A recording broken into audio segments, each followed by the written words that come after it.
बात चाहे फीस में होने वाले वक्त बेवक्त के मनमाने इजाफे की हो, स्कूलों की ओर से तय की गई दुकानों से महंगी ड्रेस व किताबों की खरीदारी के दबाव की हो, या एनसीईआरटी की जगह निजी प्रकाशकों का महंगा सिलेबस थोपकर प्राइवेट स्कूलों की ओर से आपकी जेब पर डाले जा रहे डाके की हो, यूपी में निजी स्कूलों की मनमानी की हर कहानी का किस्सा अब यूपी में खत्म होने जा रहा है। उत्तर प्रदेश की गलियों में अब स्कूलों की घंटियों की आवाज केवल शिक्षा नहीं बल्कि पारदर्शिता और नियमों की एक नई गूंज के साथ सुनाई देगी। निजी स्कूलों की मनमानी, फीस बढ़ाना, यूनिफॉर्म महंगे हो जाना और किताबों का दबाव अभिभावकों के लिए सिरदर्द बन गया था।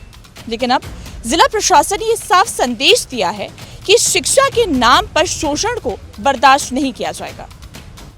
यूपी में निजी स्कूलों की फीस को लेकर सख्ती बढ़ने जा रही है। प्रदेश की राजधानी लखनऊ में गुरुवार को जिलाधिकारी विशाख जी की अगुवाई में एक बड़ी बैठक हुई है, जिसमें फीस वृद्धि, शिकायतों के निस्तारण और नियमों के पालन पर चर्चा हुई है, जिसमें प्रशासन ने साफ किया है कि अब जिले के स्कूल मनमाने तरीके से फीस नहीं बढ़ा सकेंगे। अभिभावकों को राहत देने के लिए शिकायत दर्ज कराने की व्यवस्था भी मजबूत की गई है। फीस, यूनिफॉर्म और किताबों को लेकर पारदर्शिता भी सुनिश्चित करने के निर्देश दिए गए हैं। नियमों का उल्लंघन करने पर 5 लाख रुपए तक का जुर्माना लगाया जाएगा। निजी स्कूलों की मनमानी पर लगाम लगाने के लिए हुई इस बड़ी बैठक पर डीडीयूपी संवाददाता बरखा बली ने बीते दिन हुई इस बैठक में मौजूद रही अपर जिलाधिकारी नागरिक आपूर्ति ज्योति गौतम से खास बातचीत की है। मैम, जिस तरह से निजी स्कूलों में जो मनमानी थी वो बढ़ रही थी, उसको ध्यान में रखकर ये जो बड़ा फैसला लिया गया है, ये कितना प्रभावी आप देख सकती है साबित होगा?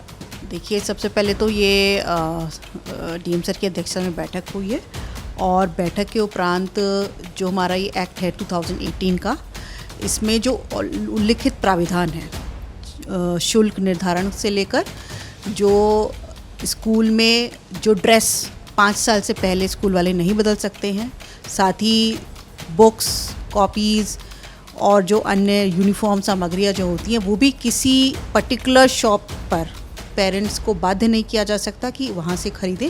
जैसे कि मैंने अभी बताया आपको कि एक्ट में प्राविधान ही दिया हुआ है कि सबसे पहले तो पेरेंट या पेरेंट एसोसिएशन जिसको इस संबंध में शिकायत करनी है वो संबंधित विद्यालय के प्रिंसिपल को शिकायत देगा। 15 दिन में वहाँ अगर कोई इस पर कार्रवाई नहीं होती है देन वो अपनी शिकायत अब समिति के समक्ष रखेगा। समिति उसको जो हमारी कमेटी है उसको जांच के लिए देगी। जांच की रिपोर्ट आएगी। रिपोर्ट में पाया जाता है कि यस ये जांच में पाया जाता है कि ये चीज़ है तो उस पर कार्रवाई की जाए। प्रशासन ने यह साफ कर दिया है कि अगर कोई स्कूल अपनी मनमानी जारी रखता है और नियमों के मुताबिक काम नहीं करता है तो छात्र, अभिभावक या अभिभावक शिक्षक संघ मामले में शिकायत भी दर्ज करा सकते हैं।